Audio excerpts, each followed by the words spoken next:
C'est l'été, chers petits observateurs, profitez bien de vos vacances, n'oubliez pas de booster la chaîne.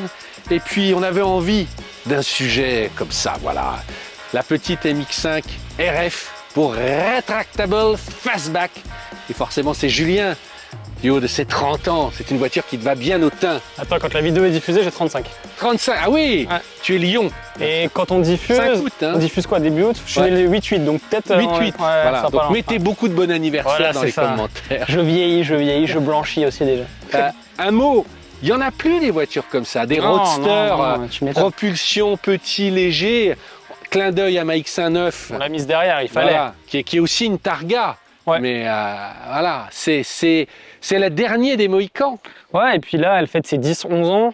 Nous, on l'avait essayé, mais c'était il y a longtemps, donc c'était dit pour l'été. C'est un petit sujet d'été. Voilà, c'est pas dans de l'actu pur et dur. Ça nous fait plaisir de la réessayer, sachant que maintenant qu'elle a 10 ans, on commence à trouver des prix intéressants en occasion sur cette version ND et même sur la RF. Donc c'était cool de la reprendre comme ça. RF, pour ceux qui ne sauraient pas, il y a débat. Hein. Oh putain, ouais, je pensais pas, mais ouais, oui. T'as regardé sur les autres. Donc là, on n'a pas une capote, on a un toit rétractable. En dur, automatique, comme sur les Porsche, tu vois. Ouais. Tu veux que je le mette comme ça, on commence par ça. Mais effectivement, c'est un débat parce que j'en ai parlé à plusieurs personnes, j'ai regardé sur les forums. Les vrais fans de la MX5, pour eux, presque, c'est pas une vraie MX5 parce qu'elle n'est pas décapotable. Et effectivement, tu as quasiment 100 kg de plus, donc tu perds un petit peu le côté avec la légèreté. Moi, je trouve qu'elle est très jolie comme ça. Mais... Je peux dire que les MX5, c'est ce qu'on nous propose le plus à l'essai. Je vais juste montrer le bouton. Et même à notre rassemblement, il y en avait énormément. Ouais. Et ce qui est drôle, là, on va le voir. Attends, regarde. Je sais pas si je peux faire des pauses. Attends, je vais faire des pauses. Ouais, on peut. Elle est pas contente, mais... La lunette est rabaissée. Oui. La lunette n'est pas solidaire du Targa. Là, tu la vois bien. Là, il y a le Targa qui est là. Et la lunette est ici. Et elle s'enlève ou elle se remet. Et ça, je m'y attendais pas. Alors, je vais la fermer totalement. Voilà. C'est vrai que l'arrière comme ça est très... Non mais là elle est trop belle.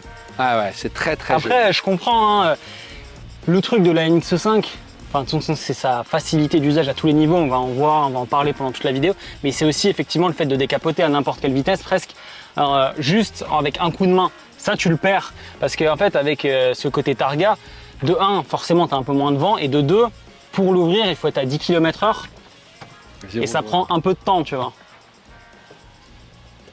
Alors, est-ce que moi, je peux dire que je suis team Targa?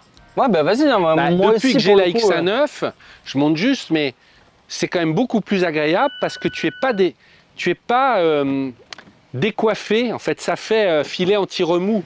Alors moi, le toit, il est à l'avant. Je vais pas vous faire le truc. Je renvoie, on a fait une vidéo complète. Vous tapez Fiat X9 POA. On avait fait, j'avais vachement investi. Il y a une très belle vidéo. C'était la vidéo de la rentrée de l'année dernière. Ouais, il y a toute l'histoire, donc vous verrez. Mais tout ça pour dire que moi, je trouve que le Targa a beaucoup d'avantages parce que le cabriolet, malgré tout, à partir de 80 à 90, c'est rigolo 2 minutes, mais quand tu as une grosse chevelure et puis les oreilles, les machins, c'est voilà. Et toi, tu arrives de Paris, en plus, tu l'as conduite sur autoroute, capotée, décapotée. C'est les essais Normandie. C'est 2 heures de route au taquet. À 110 km/h, c'est parfait. Tu es en dessous de 3000 tours, ça fait pas trop de bruit. Il y a des bruits de vent, on va dire que c'est à peu près gérable. À 135 compteurs pour faire un vrai 130 km/h avec le GPS. Là, c'est un peu plus gênant parce que tu es au-dessus de 3000 tours, bien que tu sois en 6e, ça fait pas mal de bruit. Ça veut dire que tu as roulé en mode Targa sur l'autoroute? Ah, pas du tout. Non. Sur l'autoroute. Même capoté, c'est le bruit Ah oui, tu as beaucoup de bruit d'air. Hein. Ah ouais? Ah ouais. Même quand le toit est fermé? Ah ouais, non, mais les rétros, je sais pas. Tu sais, t'es très bas aussi, donc c'est vrai que quand tu as des camions et tout. Tout le monde d'ailleurs, assieds-toi parce qu'effectivement, c'est quand même les sacrifices de ces autos. Ah, mais t'es par terre. Je sais pas quand il faut que je me monte à ta hauteur, mais effectivement, voilà, pour qu'on comprenne. T'es comme ça. Attends, voilà. Et moi, voilà. Tu te mets dedans, t'es comme ça, voilà. Mais c'est génial. Mais tu sais que tu touches le sol, quoi. Et pour sortir, j'avoue, enfin ça va, ça se fait, mais quand même, tu vois, par rapport à la taille de quelqu'un, tu sens que c'est tout petit, quoi. Avec l'âge, ça devient compliqué. Pareil, esthétiquement, c'est vrai qu'on l'a pas fait depuis longtemps. Il n'y a pas grand-chose qui ont changé en 10 ans. Il y a le regard du phare avant. Donc avec des petites LED, c'est un peu mieux dessiné. Et pour les normes aussi, il y a le bouclier qui a un peu changé, c'est tout. Et avant, on a déjà pris des plans, tu me disais le phare et le feu arrière est très joli. Et c'est vrai que c'est la même forme qu'auparavant, sauf que ça a été un peu retravaillé. Quand tu freines, je sais pas si ça va très bien. Ouais. Ah non, mais c'est magnifique. Vas-y, encore, ouais. Alors là, c'est un peu orangé parce que je suis très près. Mais comme il y a des picots... encore, ah ouais, enfin, c'est bon. Une dernière fois, voilà. Non, c'est superbe. Franchement, Donc, c'est... ouais. Mais à part ça, en fait, le dessin n'a pas pris une ride, quoi. C'est incroyable. Et puis bon, bah, le coffre, il est quand même petit, hein. Là, j'ai notre sac de tournage. Autant vous dire qu'il n'y a plus beaucoup de place, quoi. C'est une valise cabine plus un peu de trucs sur les côtés. Moi, j'avais fait un gros road trip avec cette version, mais en phase 1, en Italie, à 2. Bon, bah, tu réfléchis au niveau des bagages avant, quoi. Enfin, vraiment, c'est un sujet, quoi. sûr. Après, voilà, c'est une petite voiture, ça fait moins de 4 mètres. Quand aujourd'hui, une Clio elle fait 4 mètres 12. Ouais. Avec les normes, elle a un peu augmenté, donc elle commence à 33 000 € en version basique. La nôtre est à 40 000 €, sachant qu'avant, il y avait plusieurs moteurs. Vous allez voir, hein, si vous allez sur le Bon Coin ou d'autres sites, vous allez avoir des 131 chevaux. Là, c'est un 132, ça a un peu changé. Il y a du 160, il y a du 180. Mais là, aujourd'hui, il n'y a plus que le 1,5 litre, donc le petit moteur atmosphérique, 4 cylindres, 132 chevaux. Mais tu vois, tu parlais de moteur avant, c'est en potassant, j'avais jamais vraiment fait attention. Ouais. Mais c'est même un central avant. Ouais, Parce que quand tu regardes il est là. la roue ici, il est quand même en A. Ce qui fait C'est une qu'effectivement. propulsion, donc c'est le plaisir. Et du coup, tu as 50-50 en répartition. C'est vraiment la philosophie d'une voiture légère, pas beaucoup de chevaux, mais beaucoup de précision, un petit karting, quoi. Et puis normalement, la prochaine génération, de ce qu'on a vu, ça pourra peut-être changer entre temps, mais ils vont rester sur un bloc non downsizé, avec une micro-hybridation. Là, c'est une série spéciale, ce cuir où c'est un sur catalan. Mal prononcé. C'est la Casari. Ça te permet, sur la version qui n'est pas en RF, tu as la capote qui est beige et tu as l'intérieur qui est beige. Et c'est vrai que c'est très joli. Alors là, ça reste un plastique. Ouais, non, mais c'est super, tu ne demandes pas plus. C'est vraiment coquille d'œuf. Et c'est à se demander, mais j'ai pas l'impression que ce soit du cuir là, où c'est peut-être. Franchement, on s'en fout. Mais là. par contre, c'est vraiment joli. Faut prendre en compte, pareil, à l'intérieur, hein, c'est une MX5 pour ceux qui connaissent pas, mais il n'y a pas beaucoup de place, il n'y a pas beaucoup de rangement. En gros, vous avez votre petite boîte à gants qui est ici. Si vous aimez pas vos gobelets ici, vous pouvez les mettre là. Hop. Mais voilà, il n'y a pas grand Ça, chose. c'est quoi au milieu, ça s'ouvre pas là, Si, tu peux mettre tes petites clés au chausse-pied, mais c'est quand même bien. Moi, j'ai mes clés de parking. Voilà. On a un écran qui est plus grand. Android Auto, Apple CarPlay en sans fil. Ça, c'est quand même cool. Et puis, je vais l'allumer pour le voir. Avant, ici, on avait un petit écran digital, mais vraiment à l'ancienne. C'est presque équivalent à une montre, quoi, un peu à cristaux, tu vois. Là, il va s'allumer avec le petit MX5. Maintenant, on a un vrai petit écran. Tu fermes la porte. Voilà. Tu vois, on a un peu augmenté la console là, parce que depuis avant on est sur des petites routes, mais j'étais vraiment à 5 litres 7 ou 5 litres 8. Et là tu as un vrai écran où tu peux mettre quelques infos et c'est bien intégré. Et puis ce qui est drôle aussi ici, vous pouvez changer au niveau de la température en haut. Et tu ne dis pas, moi je trouve ça génial, mais quand on conduit, avec le bleu du froid et du rouge, ça fait bleu, blanc, rouge la température. Et les deux dernières petites nouveautés, hop, ici, vous avez un petit bouton qui ne désactive pas tout, mais qui permet quand même de rendre la voiture un peu plus joueuse, ou du moins plus permissive. Donc ça, c'est pas mal. Et puis, on a aussi ce petit bouton, forcément, vous le connaissez, vous avez l'habitude maintenant, qui enlève certaines assistances, parce qu'effectivement, je pense pas qu'elle soit aux normes GSR 2.0, mais en tout cas, elle a les premières normes GSR. La voiture ne nous regarde pas quand même en roulant, mais effectivement, elle a la lecture des panneaux, pareil, le maintien de ligne, et des fois, ça bip un peu. Donc, ça, on s'en fiche un peu. On va rouler. Ok. Je te laisse le volant. Ah, c'est moi qui conduis? Ouais, je te laisse.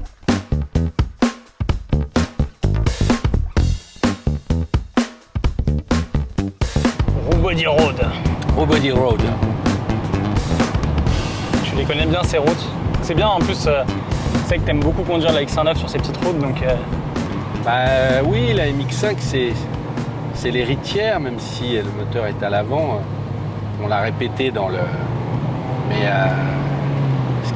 la force de cette voiture, c'est cette boîte de vitesse qui est vraiment absolument jouissive parce que. On sait, tu vois, elle est dans le prolongement du bras avec le poignet, tu vois. Même pas besoin de... Elle est très courte. Tu te donnes des petits bouts de poignet comme ça, des petits coups, et hop, tu passes un rapport. Et ça s'enclenche surtout. C'est merveilleux, tu sais, c'est un peu comme... tout le monde a fait du bricolage. Parfois, on essaye d'assembler deux pièces, ça marche pas, il y a du jeu, tu sais, on aura envie que ça marche. On n'y arrive pas. Là, chaque fois, tu dis, ah ouais, tu vois. Et tu as envie de passer les vitesses juste pour... Là, c'est un peu ridicule parce qu'on est en descente, mais tac, tac. Il n'y a pas de grille, mais tu pourrais avoir... Ça me fait penser aux grilles Ferrari. Et je pense qu'il y a beaucoup de gens maintenant qui passent leur permis, enfin des jeunes sur des boîtes auto, mais c'est un peu dommage parce que si jamais ils se retrouvent confrontés à une boîte méca, ils ne pourront pas conduire. Mais passer sur ce type de voiture, l'enclenchement est tellement précis et c'est vraiment 50% de l'histoire. Moi j'adore, je ne sais plus comment ils appellent ça, Jimbata je crois, qui est la signature, faire corps avec sa monture d'un cavalier, ben, c'est toujours le cas, tu vois, avec ces voitures. C'est le bon côté du progrès, tu vois, la X1.9 qui est plus légère, hein, fait 880 kg, mais tu sens bien que tu es dans une voiture il y a 40 ans et à chaque fois je me dis il ne faut pas que j'ai d'accident parce que j'y laisserais ma cage thoracique comme Astérix et mes jambes. Alors que là, j'aurais pas d'accident non plus. Mais tu sens bien que entre les airbags, l'ABS, le SP et tout le tout team, je serais peut-être plus protégé. C'est peut-être une vue de l'esprit, hein, mais.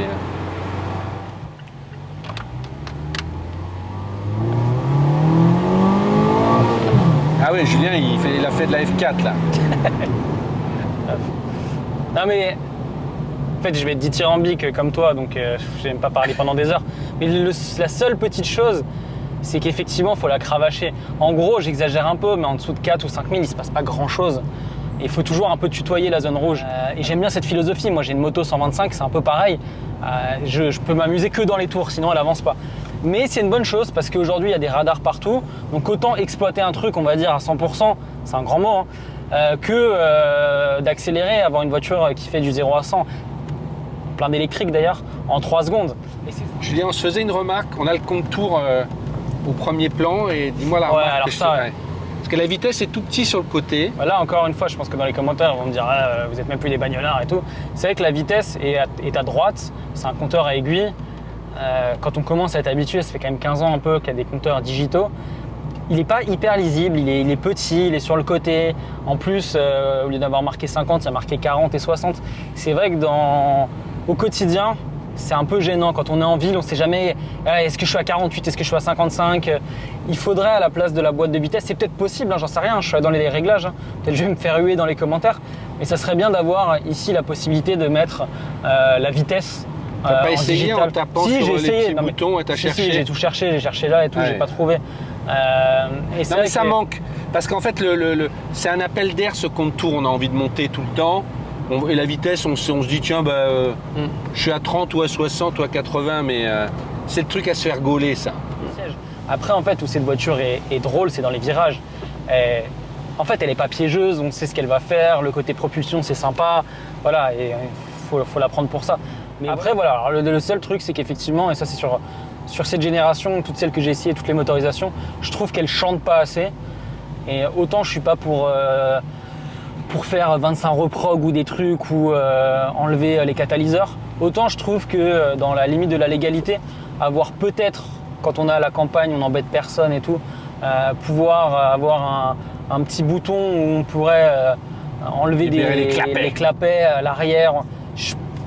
Ça pourrait être sympa, tu vois. Parce qu'effectivement, je vais me mettre en deuxième. Attends, je vais faire un petit, comme ça elle va un petit peu chanter. Je vais bien tenir mon volant, mais.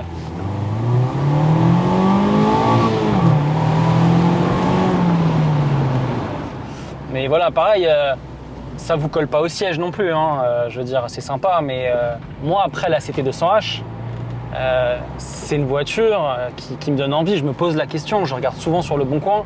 J'avais mis exactement la même config il n'y a pas longtemps, qui était dans les 20 000 euros. D'occasion. D'occasion. Celle-là, elle vaut 40. Celle-ci, elle vaut 40. Ouais. C'est très cher pour un petit jouet. Mais bon. Maintenant, tu vois, alors bien qu'il y a pour moi, il y a deux freins, et c'est totalement subjectif. Et premier frein, c'est que un peu comme une Golf ou une Tesla, ou même une 911, hein, ou une Rolex. Voilà. C'est un peu des voitures marqueurs et c'est des choix un peu simples, on va dire, tu vois.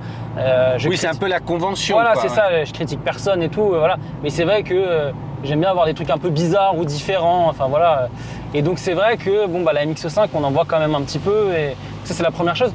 Et deuxièmement, je la trouve vraiment magnifique, mais c'est bête, toi tu dis, t'as peur que ça fasse un peu vieux beau. Ouais. Moi j'ai peur aussi que ce soit un peu caricatural, tu vois, c'est même pas une question d'âge ou quoi que ce soit, mais c'est vrai que je suis pas sûr de l'assumer à 1000%. Voilà. Mais après, ça c'est totalement subjectif et ça n'a rien à voir avec la voiture en tant que telle, quoi. Alors j'ai une question très importante. Smart Roadster en parfait état de 80 chevaux, que tu trouverais comme tu rêves, où ça? La Smart Roadster, parce que c'est un peu plus exclusif, on va dire. Mais après, je te l'ai dit quand tu roulais, c'est un choix hyper rationnel, quoi. Vraiment, c'est un choix. Là, le 1,5 litre, il est très fiable. C'est Mazda, ça décote très peu. On trouve des pièces facilement. On l'entretient Et facile. les vignettes critère 1 sur toutes les générations, enfin sur toutes les phases de cette génération, on l'entretient facilement. C'est atmosphérique, il n'y a pas de turbo, il y a une chaîne. Que demande le pub, tu vois. Une note T'en pour veux pas. finir. Une note. Si... Ouais. Non, mais non, vas-y. 18. Ah ouais, putain, j'allais dire 18. Ouais, ouais. Et j'allais dire si j'étais Copie pas... parfaite. Bah, en fait, voilà, si je suis pas français, parce qu'on est toujours à jamais mettre 20. En vrai, 20.